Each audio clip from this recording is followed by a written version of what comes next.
Elder Scrolls IV: Oblivion for the Xbox 360 is the sequel to the smash PC hit Morrowind, and continues Bethesda Softworks' tradition of incredibly open-ended and immersive gameplay. Get moving! We can't do a thing until you get those gates open!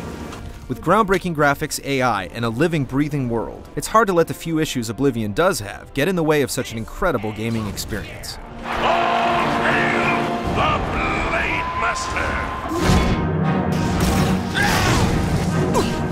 Help! Murder!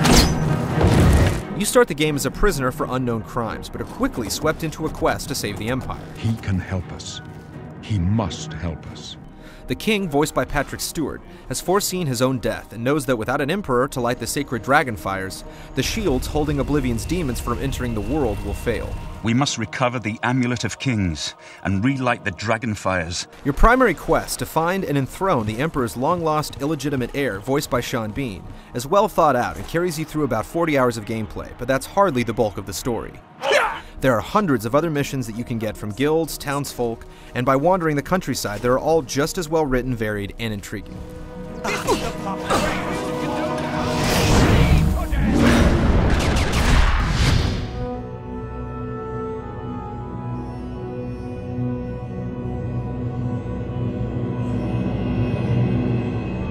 The first thing you'll notice about Oblivion is the stunning visuals.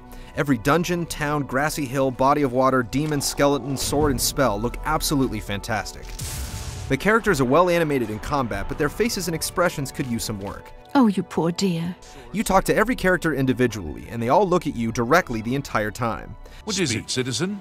These interactions feel kind of stiff after a while, as everyone looks generally the same whether they're happy or sad or angry or afraid.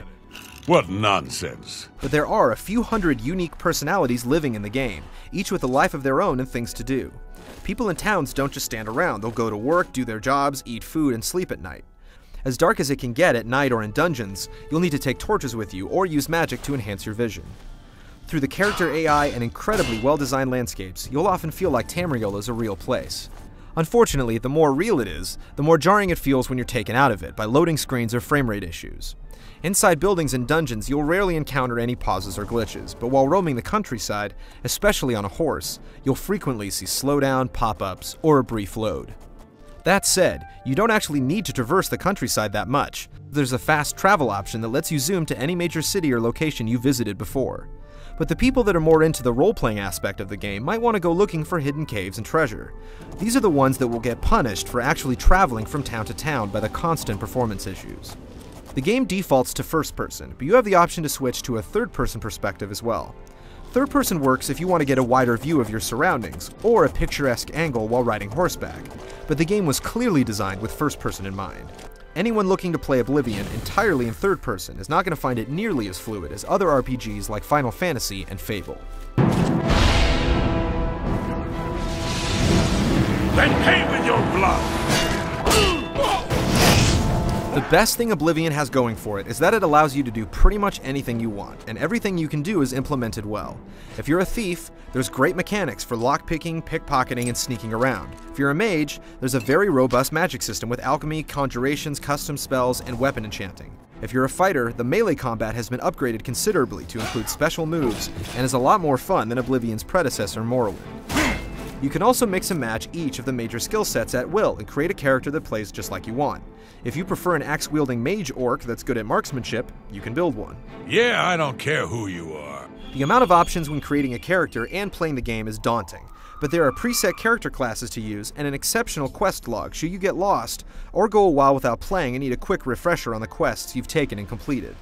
The inventory and spell management menus are serviceable, but could have been more friendly.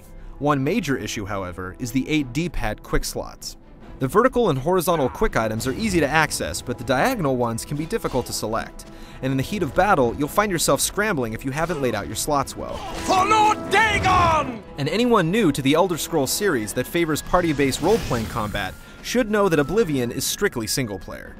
This is still an incredible feat on its own, but those used to Xbox Live and multiple character command RPGs might get a little lonely when they realize they'll be going solo. You alone must stand against the Prince of Destruction and his mortal servants.